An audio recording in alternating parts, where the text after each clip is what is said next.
ప్రపంచ కుబేరుడు Elon Musk ఆసక్తికర వ్యాఖ్యలు చేశారు. ఉత్తర అట్లాంటిక్ ట్రీటీ ఆర్గనైజేషన్ నుంచి అమెరికా వైదొలగాలని సూచించారు. ప్రభుత్వ సామర్థ్య విభాగం సహ చైర్మన్గా ఉన్న మస్క్ అమెరికా నాటో నుంచి తక్షణమే నిష్క్రమించాలనే ఒక సోషల్ మీడియా పోస్ట్కు స్పందిస్తూ ఈ వ్యాఖ్యలు చేశారు. యూరప్ రక్షణ కోసం అమెరికా నిధులు చెల్లించడం సమంజసం కాదని ఆయన పేర్కొన్నారు.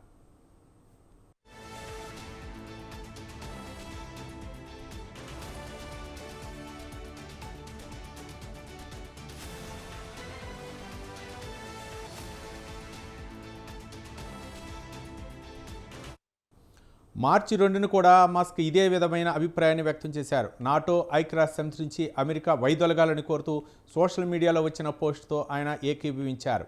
32 సభ్య దేశాలు కలిగిన నాటో తన 76వ వార్షికోత్సవాన్ని జరుపుకుంటున్న సమయంలో మస్క్ చేసిన ఈ వ్యాఖ్యలు ప్రాధాన్యతను సంతరించుకున్నాయి.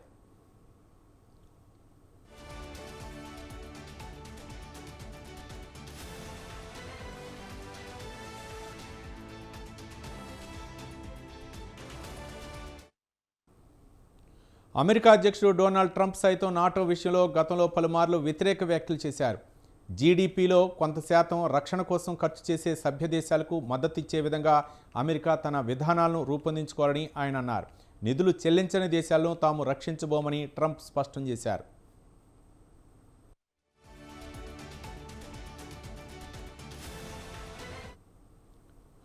కాగా 2023 చట్టం ప్రకారం సెనెట్లో 3/2 మెజార్టీ లేకుండా అధ్యక్షుడు ఏకపక్షంగా నాటో నుండి వైదొలగడానికి వీలు లేదు.